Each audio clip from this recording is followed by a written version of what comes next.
morning. In a minute I'm going to ask you a question involving three quite large numbers: 90, 30 and 60. I'm not going to repeat the question, so I need you to be attentive. Before I ask it, can I ask that non-sports fans please bear with me for a moment, because it could be that we have some Tottenham Hotspur fans listening. And quite honestly, they're just not used to dealing with such large numbers.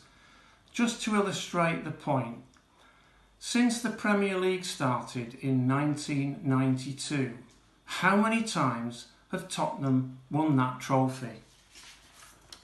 The answer is none.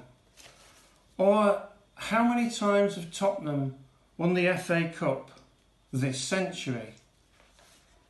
The answer is none. In fact, how many major trophies have Tottenham won in the last 20 years? The answer is one. The biggest number that Tottenham fans have had to cope with in the last recent times is 7.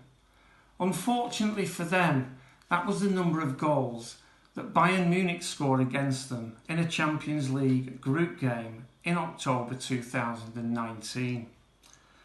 Now that we've got no Tottenham fans listening, let's get back to those bigger numbers.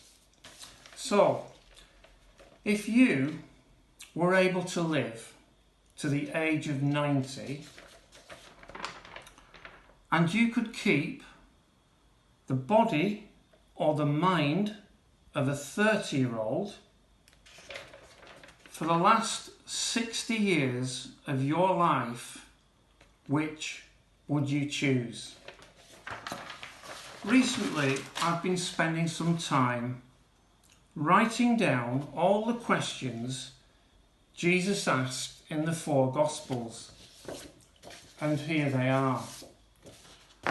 What I've discovered is that Jesus was a very skilled questioner. Now, unlike me with my opening question, he never wasted his breath asking irrelevant or trivial ones.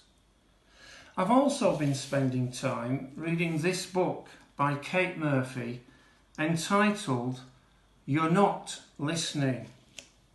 That's not an accusation which could ever be made against Jesus, because I've also discovered he was a very skilled listener as well. In the book that I've just shown you, Kate writes, "Good listeners are good questioners." Now, just to personalise this message a little, think of a time when you've really felt listened to. And it's probably because you've been asked good and relevant questions. There's a lady in the fellowship who always asks relevant questions, and that's because I think she's an excellent listener, one of the best we've got. Now, in the book, Kate says she sometimes gets described as the kind of person who can talk to anyone.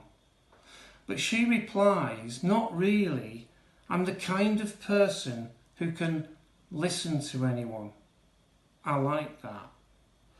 My question research has shown me that Jesus would listen to a wide range of people. For example, individuals in crowds, to his disciples and to the Pharisees and the teachers of the law.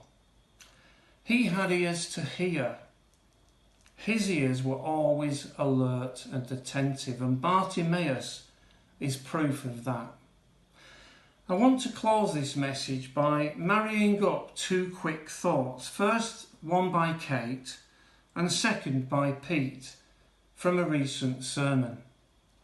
Kate says this: "It doesn't matter how long you have known or how well you think you know people. If you stop listening, you will eventually lose your grasp of who they are and how to relate to them." Then recently in a sermon, Pete mentioned a time when he'd been on holiday and he'd been out swimming at the seaside, and the current of that tide had caused him to drift away from the point where he thought he was at. How long have you known Jesus? Are you still listening to what he's saying, or are you drifting? Collectively, do we have ears which still hear what the Spirit is saying? Have we still got a firm grasp of who God is, so that we can still relate to him at these critical times? Let's not be in danger of the tide carrying us away from where we need to be.